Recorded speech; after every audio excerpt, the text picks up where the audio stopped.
Hi, எல்லாரும் எப்படி இருக்கீங்க? எல்லாரும் ரொம்ப நல்லா இருப்பீங்க அப்படின்னு நினைக்கிறேன். நியூ இயர்லாம் சூப்பராக கொண்டாடி இருப்பீங்க. ஸோ நம்ம சேனலில் இந்த வருஷத்தோட ஃபர்ஸ்ட் vlog இது. பார்க்கலாமா?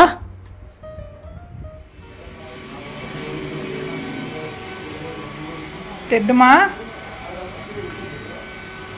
வெயிலுக்கு உட்காந்துருக்காங்க போல.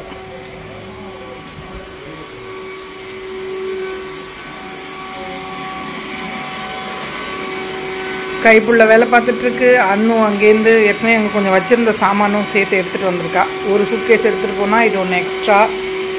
ஸோ எங்கே பார்த்தாலும் துணி துவைச்சி காய போட்டிருக்கு. இங்கே க்ளீனாக தான் இருக்குது.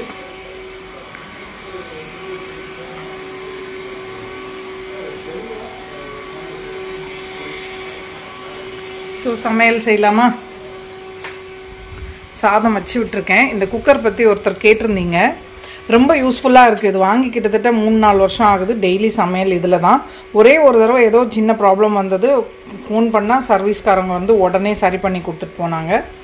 ஸோ ரொம்ப யூஸ்ஃபுல். வேறு கம்பெனி இருக்குது, நீங்கள் கீக் தான் வாங்கணும்னு கிடையாது. இந்த மாதிரி எலக்ட்ரிக் ப்ரெஷர் குக்கர்ஸ் வந்து ரொம்ப யூஸ்ஃபுல்லாக இருக்குது. அட் அ டைம் 1-2 ஐட்டம்ஸ் உள்ளே சேர்த்து வச்சிடலாம். ப்ளஸ் நம்ம வெயிட்டு விசில் பார்த்திங்கன்னா தூக்கி அடித்து பருப்பு இதெல்லாம் கேஸ் மேட் எல்லாம் இதாகிடும். இதில் அது மாதிரி வெளியில் எதுவும் லீக் ஆகாது. டைமிங்குமே பார்த்திங்கன்னா நான் இன்றைக்கி இப்போ 1/2 மணி நேரம் பாஸ்மதி ரைஸ் தான் வச்சேன். 1/2 மணி நேரம் டைம் செட் பண்ணி வச்சுருந்தேன். முடிஞ்சிருச்சு. ஸோ ஆஃப் பண்ணிடலாம். அது 1/2 மணி நேரம் கழிச்சே ஸ்டார்ட் ஆகிக்கும். என்ன டைமிங் வைக்கணுமோ இத்தனை இது கொடுத்துருக்காங்க பார்த்தீங்களா. இந்த மாதிரி நிறைய ப்ரீ செட்டிங் எதுவும் இருக்குது. நீங்கள் அது மாதிரி யூஸ் பண்ணிக்கலாம். நான் வந்து முக்கால்வாசி மேனுவல் மோட் வச்சு தான் யூஸ் பண்ணுவேன். ஸோ யூஸ்ஃபுல்லாக இருக்குது. நீங்கள் உங்களுக்கு பிடிச்ச மாதிரி பிராண்டு நிறைய இதில் இருக்குது. அகாரோவில் இருக்குது. இன்னும் என்னென்னவோ வெளிநாட்டு இது எல்லாமே கூட இருக்குது. நீங்கள் பார்த்துட்டு எது பிடிக்குதோ அது வாங்கிக்கலாம். யூஸ்ஃபுல்லாக தான் இருக்குது. பில் எப்படி வருதுன்னு கேட்டிங்கன்னா எனக்கு தெரியாது. ஏன்னா 2 ஏசி ஓடுது, வாஷிங் மிஷின், டிஷ்வாஷர் அது இதுங்கிறனால எங்களுக்கு பில்லு கொஞ்சம் ஜாஸ்தியாக தான் வரும். இதுக்கு மட்டும் எவ்வளோ பில்லு வரும்னு தனியால் நம்மளால் ஜட்ஜ் பண்ண முடியாது. ரொம்ப ஒன்றும் ஆகாதுன்னு நினைக்கிறேன் நான் ஆக்சுவலாக. ஸோ யாரோ கேட்டிருந்தீங்க இல்லையா, அவங்களுக்காக தான் இது சொல்லிகிட்ருக்கேன். இன்னும் ஸ்டீம் போல். அதுக்கப்புறம் திறந்து பார்க்கலாம்.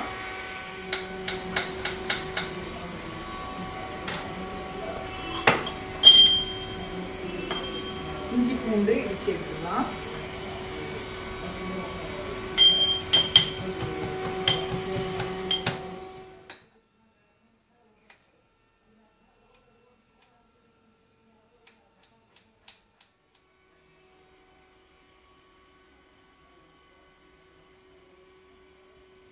என்ன சூடாயிடுச்சு. தாளிச்சிடலாமா? ஒரு துண்டு பட்டை, 2 மிளகாய் வத்தல், ஒரு பிரிஞ்சி இலை, கொஞ்சம் ஜீரகம், கொஞ்சம் பெருங்காயம் சேர்த்துடலாம். இன்றைக்கி வந்து நம்ம தோலோடு இருக்க மசூர் தால் செய்ய போகிறோம். அது கூட கொஞ்சமாக கடலைப்பருப்பும் கழுவி போட்டு வச்சுருக்கோம். ஸோ இது புரிஞ்ச உடனே நம்ம இடித்து வச்சுருந்தோம் இல்லையா இஞ்சி பூண்டு, அதை சேர்த்துடலாம்.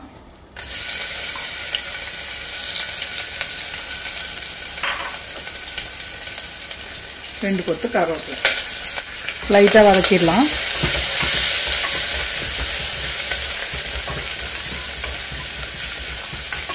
இஞ்சி பூண்டு வதங்கிடுச்சு.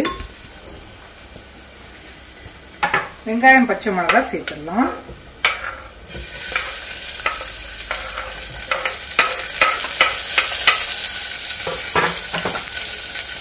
டெய்லி சாம்பார் வத்த குழம்புன்னு செய்யறதுக்கு பதிலாக இந்த மாதிரி டிஃப்ரெண்ட்டாக செஞ்சுக்கலாம். தாபா ஸ்டைலில் இருக்கும் தால்.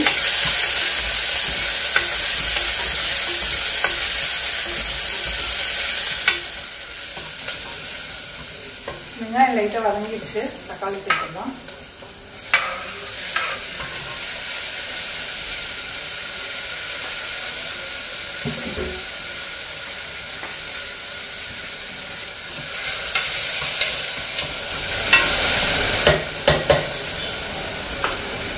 தக்காளி சேர்த்துருக்கோம். உப்பு சேர்த்துக்கலாம்.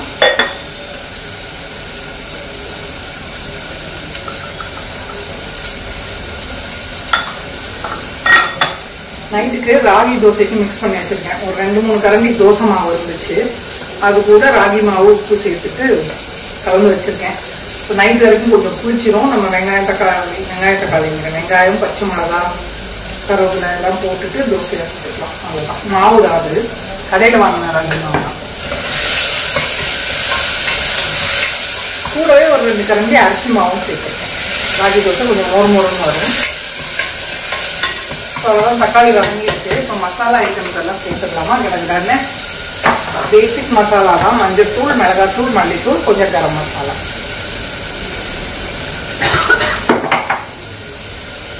ஏற்கனவே பச்சை மிளகாய் போட்டிருக்கோம், அதனால பார்த்துட்டு அதுக்கு ஏற்ற மாதிரி மிளகாத்தூள் சேர்த்துக்கணும்.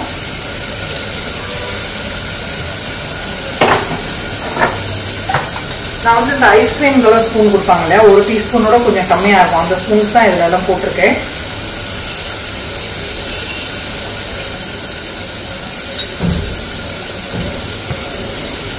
மல்லித்தூள் போட்டாச்சு, கொஞ்சமாக கரம் மசாலா.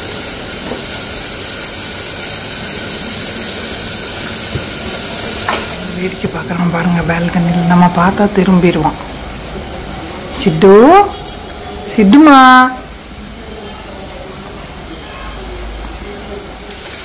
மசாலாலாம் போட்டாச்சு.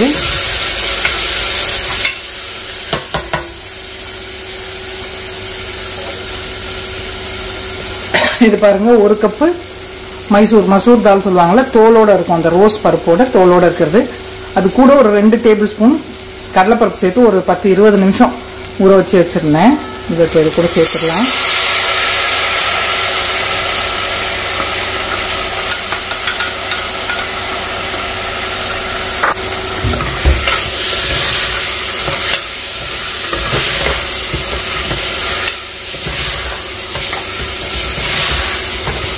அதெல்லாம் அதெல்லாம் நல்லா கலந்துட்டு தேவையான தண்ணி சேர்த்துட்டு 3-4 விசில் விட்டு எடுத்துட்டோம்னா தால் ரெடி. சர்வ் பண்ணுறதுக்கு முன்னாடி மல்லி இலை சேர்த்துக்கணும்.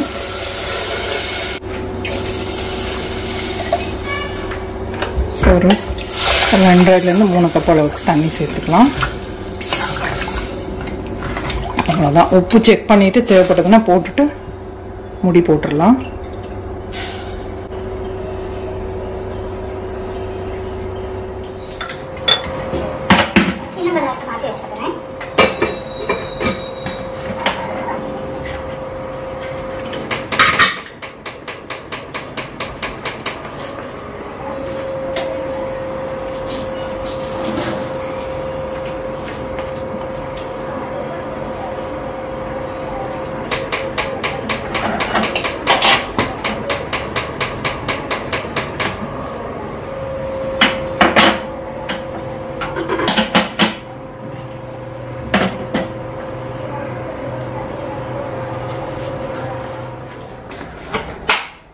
ஸ்டீம் போயிடுச்சு. நெல்லிக்காய், சிட்டு டெட்டுக்கு பூசணிக்காய், கொஞ்சோண்டு பட்டாணி இருந்தது, அதை வேக வச்சுட்டோம் அப்படின்னா வேற எதுக்காவது யூஸ் பண்ணிக்கலாம்னு எடுத்து வச்சிருக்கேன் பாருங்க. அதான் நமக்கு பாஸ்மதி ரைஸும் ரெடி.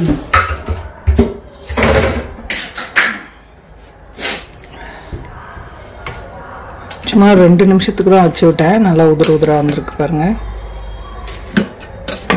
ரொம்ப நேரம் வச்சோம் அப்படின்னா குழஞ்சிரும். நல்லா தனித்தனியாக வந்திருக்கு.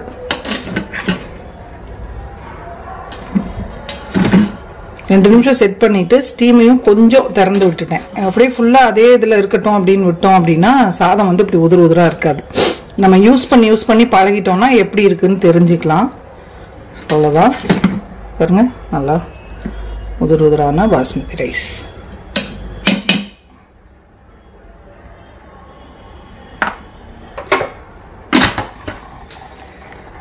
நெல்லிக்காவை ஊறுகாய் மாதிரி போட்டுடலாம். இது சிட்டு டெட்டுக்கு. பட்டாணி வந்துருச்சு. வேற ஏதாவது சப்ஜி செய்யறப்ப சேர்த்துக்கலாம். ஏற்கனவே ஃப்ரிட்ஜில் ஊற வச்சிருந்தேன், உருளைக்கிழங்கு வச்சிருந்தேன். பயர் வந்து கொஞ்சம் தான் இருந்தது. ஸோ பயரும் இதுவும் சேர்த்துட்டு, பச்சை பயிர் இருக்கும் இல்லையா, பீன்ஸ் மாதிரி நீளமாக இருக்குமே, அதுவும் இந்த உருளைக்கிழங்கும் சேர்த்து ஒரு சப்ஜி பண்ணிடலாம். வேக வச்ச நெல்லிக்காவையும் தாளிச்சிட்டோம் அப்படின்னா லஞ்ச் ரெடி. நெல்லிக்காய் ரசம் வைக்கலான்னு வாங்கிட்டு வந்தேன். சரி, ரசம் வைக்கல, அது அப்படியே மறந்து போயிட்டேன் வச்சுட்டு. சரி, இன்னைக்கு ஊறுகாய் மாதிரி தாளிச்சிடலாம். அதை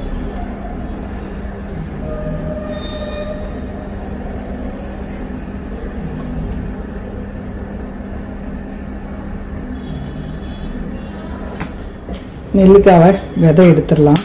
சுடுது.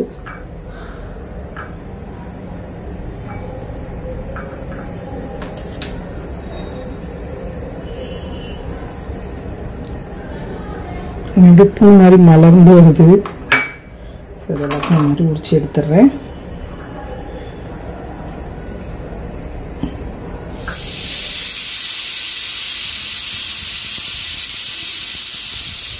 ஸோ இது சுட்டுட்டு எடுக்க பிளானை மாற்றிட்டேன். உருளைக்கிழங்கு பட்டாணி போட்டு பொரியல் பண்ணிடலாம். பேன் வச்சுருக்கேன். அடுத்து உருளைக்கிழங்கு பட்டாணி மசாலா பண்ணிக்கலாம். இதுக்கு எண்ணெய் சேர்த்து கொஞ்சமாக தான் செய்ய போகிறேன் அப்படிங்கிறனால தக்காளியும் இது கூடயே சேர்த்து அரைப்பேன். இல்லைன்னா இஞ்சி பூண்டு பச்சை மிளகாய் இடிச்சிட்டு தக்காளி தனியாக அரைச்சி சேர்த்துக்கணும். ஸோ நான் இப்போ கொஞ்சோண்டு இருக்கனால தனித்தனியாக செய்ய வேண்டான்னு 1 டீஸ்பூன் சோம்பு 2 வெள்ளைப்பூடு தோலோடையே சேர்த்துக்கிறேன். கொஞ்சம் இஞ்சி 2 பச்சை மிளகாய் ஒரு சின்ன தக்காளி. இதை வந்து மைய அரைக்கணும்னு இல்லை, ஜஸ்ட்டு குறைன்னு அரைச்சி எடுத்துகிட்டு வந்துக்கலாம். தாளிச்சிட்டு வெங்காயம் வதக்குவோம் இல்லையா, அந்த டைமில் அதை போய் அரைச்சி எடுத்துக்கலாம். இப்போ எண்ணெய் சூடாகிடுச்சு, தாளிச்சிடலாம். கடுகு, உளுத்தம்பருப்பு, கொஞ்சமாக சோம்பு, கடலைப்பருப்பு,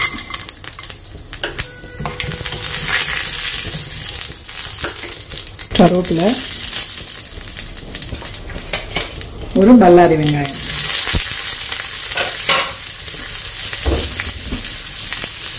இது சிம்மில் வச்சு விட்டுற போகிறேன். இது வதங்கிறதுக்குள்ளே நான் அந்த இதை போய் அரைச்சிட்டு வந்துடுறேன். மிக்சியில் வெங்காயம் கொஞ்சம் வதங்கட்டும்.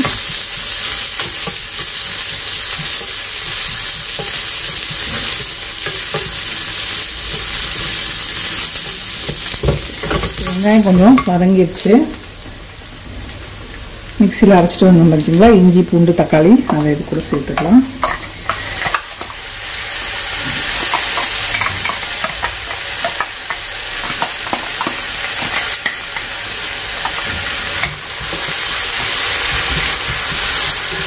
கூடவே மசாலா தூள்லாம் சேர்த்துக்கலாம். மிளகாத்தூள், மஞ்சத்தூள், மல்லித்தூள், கரம் மசாலா, கொஞ்சமாக உப்பு. இது எண்ணெய் பிரிஞ்சு வர அளவுக்கு வதக்கணும். இதை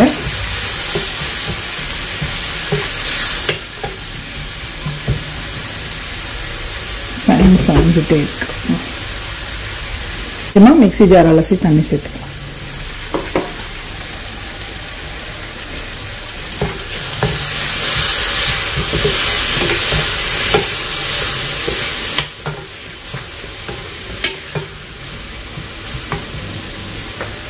இது கூட புதினா இலை கொஞ்சம் சேர்த்துக்கலாம், வாசனையாக இருக்கும்.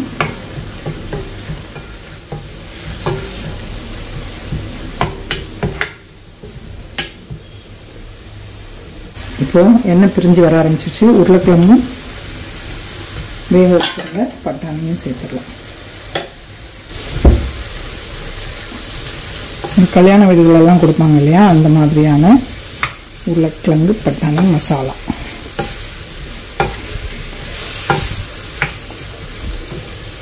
கொஞ்ச நேரம் நல்லா சிம்மில் வேகட்டும்.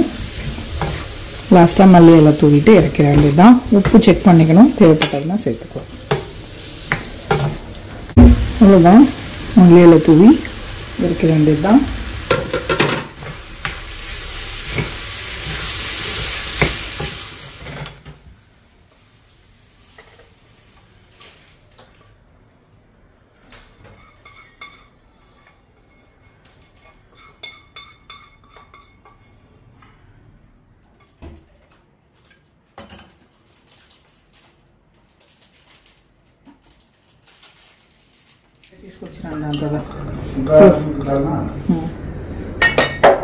கொஞ்சம் எண்ணெய் சேர்த்துருக்கேன். இந்த பயறு பொரியலுக்கு ஈஸியாக பண்ணுறது. கொஞ்சம் கடுகு, உளுத்தம்பருப்பு, தாளிப்பு வடகம் வாசனையாக இருக்கும் போட்டால். வெங்காயம்லாம் சேர்க்க போகிறதில்ல, காரத்துக்கு வெறும் மிளகா வத்தல் மட்டும்தான்.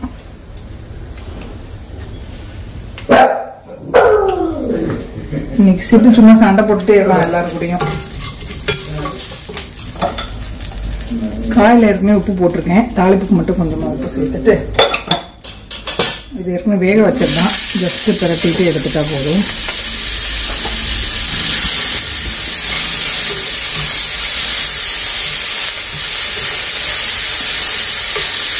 அவ்வளோதான். வெறும் வடகம் மட்டும் தாளித்து இந்த மாதிரி மிளகாத்தூள் தாளித்து செஞ்சு பாருங்கள், சூப்பராக இருக்கும் பொரியல். அவரைக்காய், இந்த பயறு இதெல்லாம் செய்யலாம். இந்த மாதிரி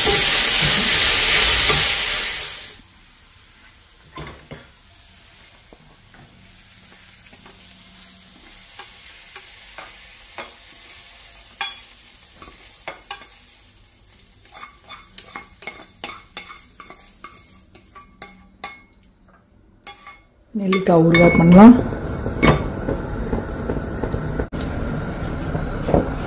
ஊறுகாய்க்கு நல்லெண்ணெய் சேர்த்துக்கலாம்.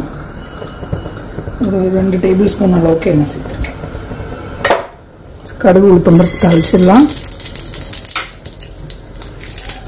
பெருங்காயம், கருவேப்பிலை,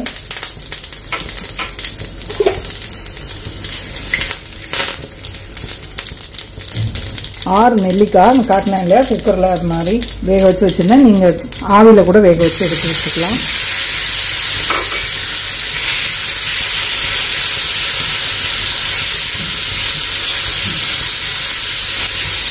ஒரு 2 நிமிஷம் அப்படியே வதக்கிடலாம்.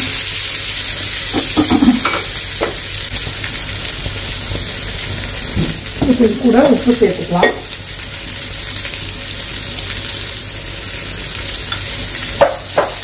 கொஞ்சமாக மஞ்சள்தூள்,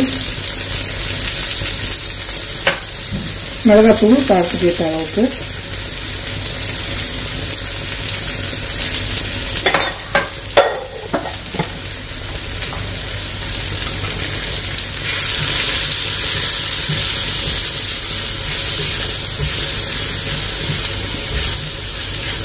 இது ஒரு 2-3 நாளைக்கு தான் வரும் ஆக்சுவலாக.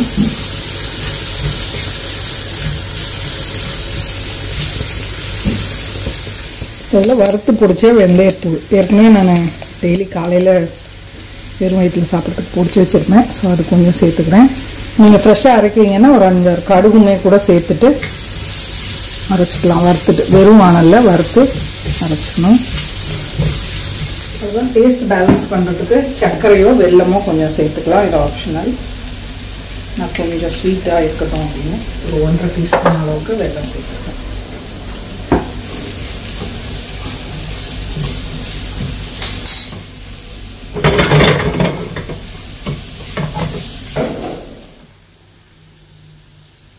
காரம் உப்பு செக் பண்ணிவிட்டு தேவைப்பட்டதுன்னா எக்ஸ்ட்ரா சேர்த்துக்கணும்.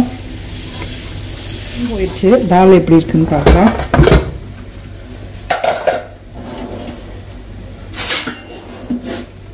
எண்ணெய் பிரிஞ்சு நல்லா சூப்பராக ரெடியாக இருக்குது. நல்லா திக்காகவே இருக்குது. கொஞ்சமாக வேணால் தண்ணி சேர்த்துட்டு ஒரு கொதி விட்டு இறக்கிடலாம். இப்படியே சர்வ் பண்ணனாலும் சப்பாத்திக்கெல்லாம் இந்த மாதிரி திக்காக சர்வ் பண்ணிக்கலாம். சாதத்துக்கு கொஞ்சம் தண்ணி சேர்த்தா நல்லா. மல்லி இலை சேர்த்துடலாம் நிறையா.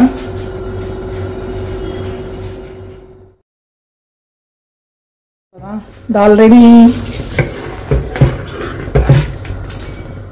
ஸோ அவ்வளோதான், சிம்பிளான லஞ்ச் ரெடி. சர்வ் பண்ணிடலாமா? நல்லா உதிரா பாஸ்மதி ரைஸ், சுட சுட உருளைக்கிழங்கு பட்டாணி பொரியல், பயறு பொரியல், ஊறுகாய், தால், கூடவே தயிர். சூப்பராக இருந்தது. நீங்களும் கட்டாயமாக ட்ரை பண்ணி பாருங்கள். ட்ரை பண்ணி உங்களுக்கு பிடிச்சிருந்தது அப்படின்னா எனக்கு ஃபீட்பேக் கொடுங்க. இவ்வளோ நேரம் இந்த வீடியோ பார்த்தவங்க எல்லாருக்கும் என்னுடைய நன்றி, வணக்கம். Love you all.